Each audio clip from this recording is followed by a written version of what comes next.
राधे राधे। जीवन बड़ा ही विचित्र है और इंसान उससे ज्यादा विचित्र है। आपको पता है, अक्सर हम लोग चिंता करते रहते हैं। बच्चों की चिंता, आरोग्य की चिंता, पैसे की चिंता, हर चीज की चिंता में ही आज का व्यक्ति अपने जीवन को गवा बैठा है। और होना यह चाहिए था कि व्यक्ति को चिंतन करना चाहिए, अपितु चिंता नहीं। आज इसी विषय को लेकर के मेरे मन में भी एक जिज्ञासा आई, क्यों ना आप सभी को उस कथा से अवगत करा जाए जो महर्षि नारद जी ने सभी को बताया। देखिए, होता यह है कि नारद मुनि भगवान नारायण के अनन्य भक्त हैं और उनके मुख में सदैव हर कार्य करते हुए नारायण नारायण नाम का चिंतन चलता रहता है। तो आज उनको त्रिलोकी में ऐसी कोई जगह नहीं है जहां नारद जी को प्रवेश न हो। व्यक्ति को इस बात का विशेष ध्यान रखना पड़ेगा कि हमें चिंता करने से हमारी चतुराई का नाश होता है और चिंतन करने से परमात्मा की कृपा प्राप्त होती है। तो अब ये हम पर निर्भर करता है कि हमें चिंता करना चाहिए या चिंतन करना चाहिए।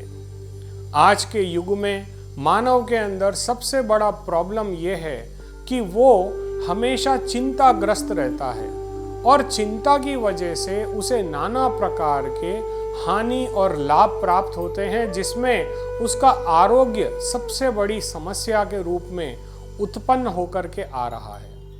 आज के युग में प्राय ऐसा देखा जाता है कि व्यक्ति का आरोग्य खराब होने की सबसे बड़ी वजह उसकी चिंता है और चिंता होने का स्वाभाविक कारण उसका अपना मस्तिष्क, अपना मन है।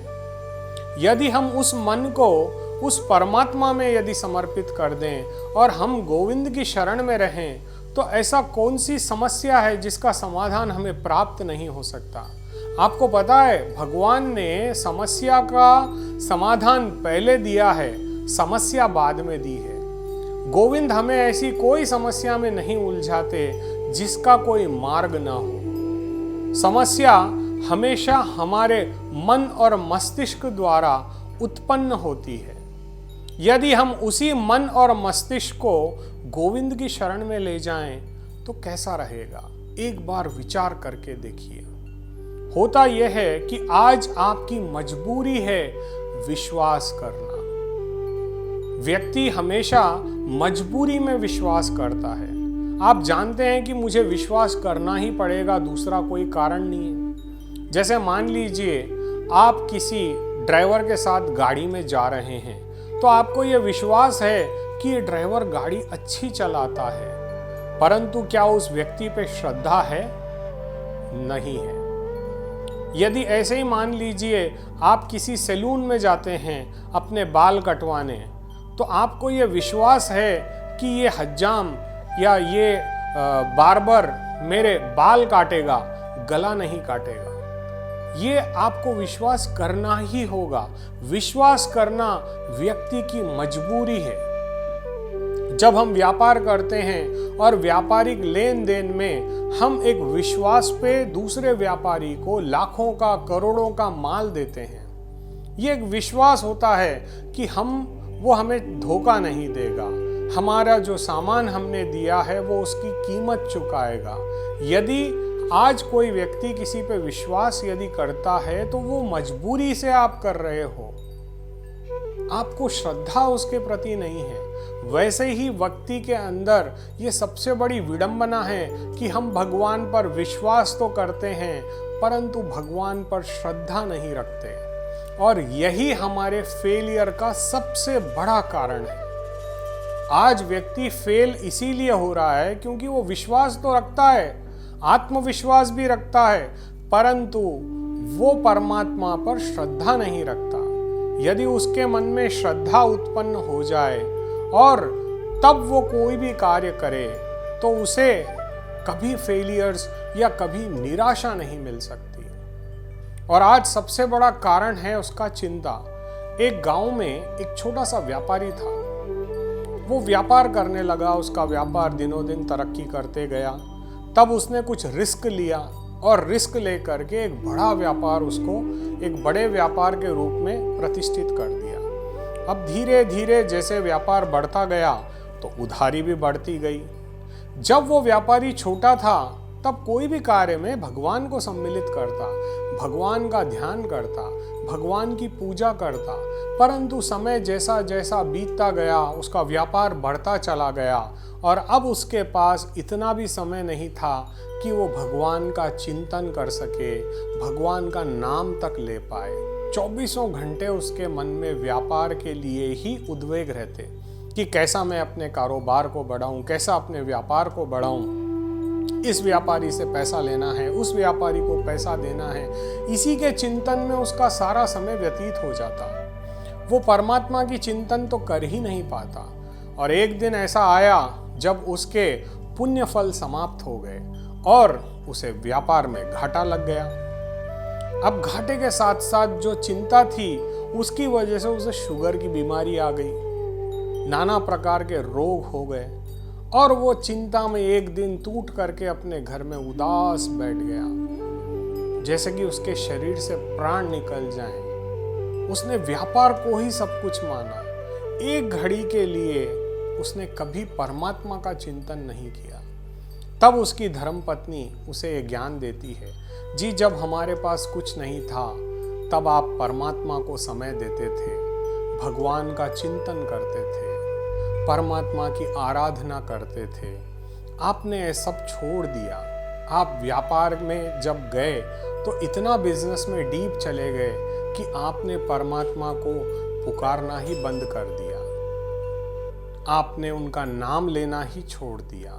ये कितनी बड़ी गलती हमसे हो गई। ऐसा उस महिला ने अपने पतिदेव को बताया। उसकी धर्मपत्नी ने उसे याद दिलाया कि कैसे वो भक्ति करता था। आज के युग में भी उसके पास जब 1 रुपया नहीं था तब परमात्मा की कृपा से उसे पैसा प्राप्त हुआ। उसने सविस्तार सारी बातें उस व्यापारी को याद दिलाई। तब उसके मन में ये अंधकार छा गया कि मैंने कितनी बड़ी गलती कर ली। मैंने उस दीन दयाल को छोड़ दिया पैसे के चक्कर में और आज मैं जहां से शुरू हुआ था वापस उसी चौराहे पर आकर के, उसी गरीबी में आकर के खड़ा हो गया। तब उसकी धर्मपत्नी ने उसे आश्वासन दिया, अभी भी कुछ नहीं बिगड़ा है, तुम अभी भी हरि नाम ले सकते हो, गोविंद का नाम ले सकते हो, पुनः अपनी भक्ति प्रारंभ कर दो। वो तो दीन दयाल है, दीन हम है, दयाल है वो, इसीलिए उन्हें दीन दयाल कहा जाता है। तुम पुनः उनकी भक्ति प्रारंभ करो। तब उस व्यापारी वैश्य ने भगवान का चिंतन जैसे वो पहले करता था वापस उसने प्रारंभ कर दिया और परमात्मा में एक बार तल्लीन होने के बाद जब उसकी श्रद्धा भगवान को समर्पित हो गई और उसके मन में अपार एक उजाला सा आ गया, उस व्यापारी के मन में अपार शांति का उदय हुआ और वो ये विचार करने लगा कि मैंने चंद पैसों के लिए, चंद रुपयों के लिए उस गोविंद को त्याग दिया जिसने मेरा हाथ थामा था। उसे अपनी भूल का बहुत पछतावा हुआ और वो पुनः भगवान की सेवा में सम्मिलित हो गया और चंद ही दिनों में उस व्यापारी को कुछ ऐसा बिजनेस का लाभ प्राप्त हुआ, उसकी एक ऐसी डीलिंग सेट हुई कि उसने जितना खोया था उससे ज्यादा उसको प्राप्त हो गया।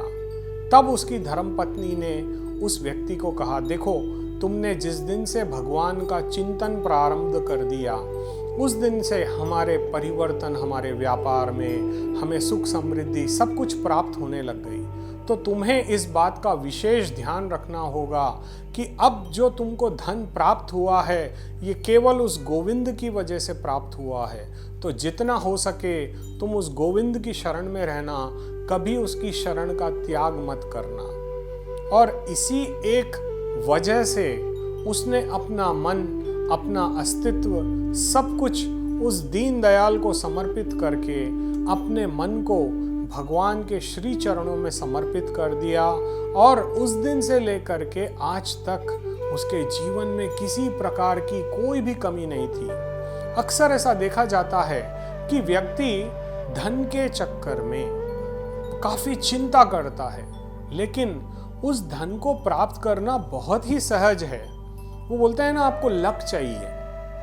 होता यह है कि अक्सर मेहनत सभी लोग करते हैं, परंतु कृपा उसी पर होती है जो उस परमात्मा का चिंतन करते हैं, उनका स्तोत्र पढ़ते हैं, उनके समीप जाने की कोशिश करते हैं। इसी श्रृंखला में कबीरदास जी ने एक बहुत अच्छी बात कही, चिंता से चतुराई घटे और दुख से घटे शरीर।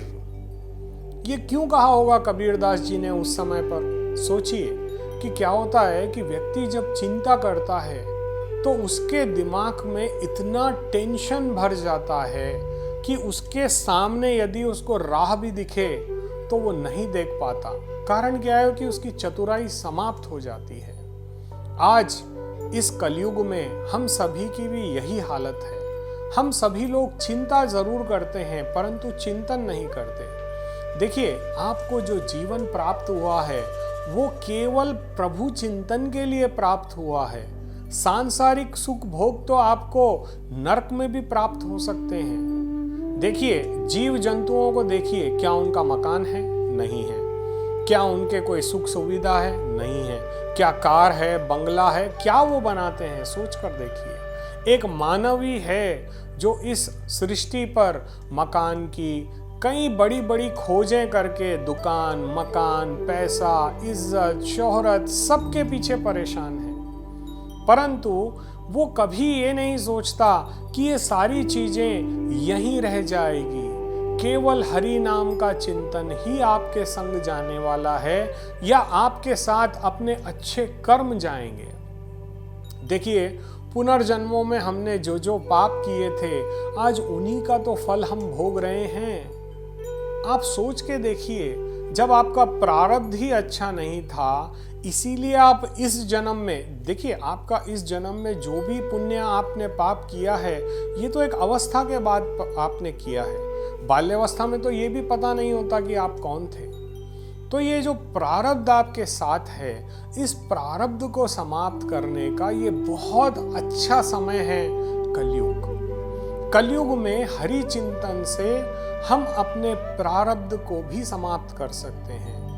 आप हर पल भगवान गोविंद का, राधा रानी का नाम लीजिए।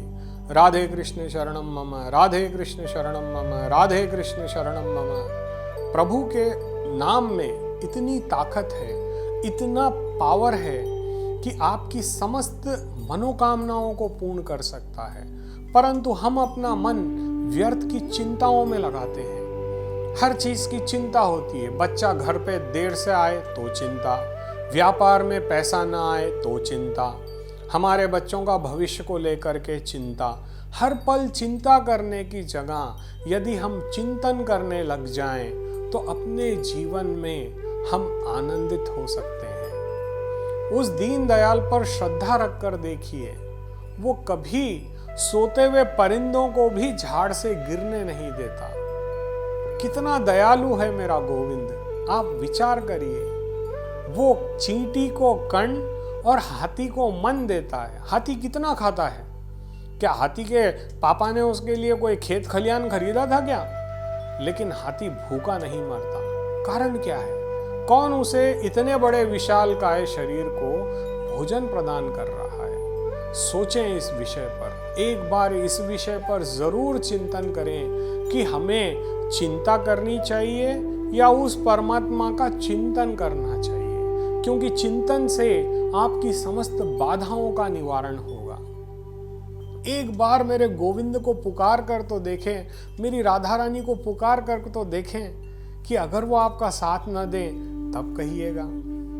जीवन को आप यदि सुखद बनाना चाहते हैं तो उसमें हरि नाम का रस घोल लीजिए, क्योंकि हरि अनंत, हरि कृपा अनंता, ये बड़े बड़े साधु संतों ने कहा है और यही हमको अनुसरण करना है।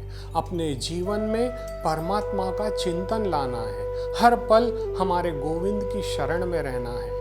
यदि हम ऐसा करते हैं तो हमारी समस्त अभिलाषाओं को भगवान गोविंद अवश्य ही पूरा करेंगे। एक बार इस पर अवश्य विचार करें। राधे राधे।